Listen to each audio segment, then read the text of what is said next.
Մեր կարևորագույն խնդիրներից է շուկայական հարաբերություններին պետական անհրաժեշտ պատշաճ ուղղորդմամբ, ռեֆորմների սոցիալական հիմքերն ապահովելով, բազմակացութաձև տնտեսության հարաբերությունները խրախուսելով, վերադարձնել ժողովրդի կորած հավատը ռեֆորմների անհրաժեշտության և անշրջելիության նկատմամբ։ Մյուս հիմնադրույթը երկրի անվտանգության և պաշտպանվածության հետագա ամրապնդումն է, որը կարծում եմ լրացուցիչ մեկնաբանությունների կարիք չունի։ Լրացուցիչ մեկնաբանությունների կարիք չունի նաև կարգ ու կանոնի հաստատման, ծառայողական և պետական կարգապահության արմատավորման, հովանավորչության և կաշառակերության դեմ պայքարի հիմնադրույթը։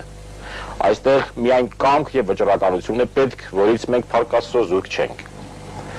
Եվ վերջապես երկրի զարգացման սահմանադրական, կայուն, անցնցում ընթացքի ապահովումը, սերունդների, ավանդույթների հաջորդայնությունը, շարունակելիության դրույթը մեր հավատու հանգանակն է։ Այո, զարգացման եվրոպական ուղի,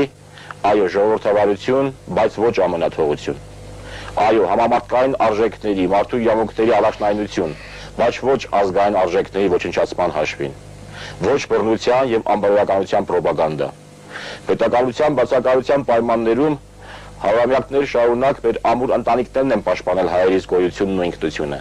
Եկել է ժամանակը, որ ընտանիք պետությունը դարձնենք պետություն ընտանիք։ Մենք դա կարող ենք, մենք դա պարտավոր ենք անել։ Ես համոզված եմ դրանում։ Վազգեն Սարգսյանի կողմից շարադրած միասնության գաղափարական հենքի վրա մշակված է դաշինքի սոցիալ-տնտեսական զարգացման ծրագիրը։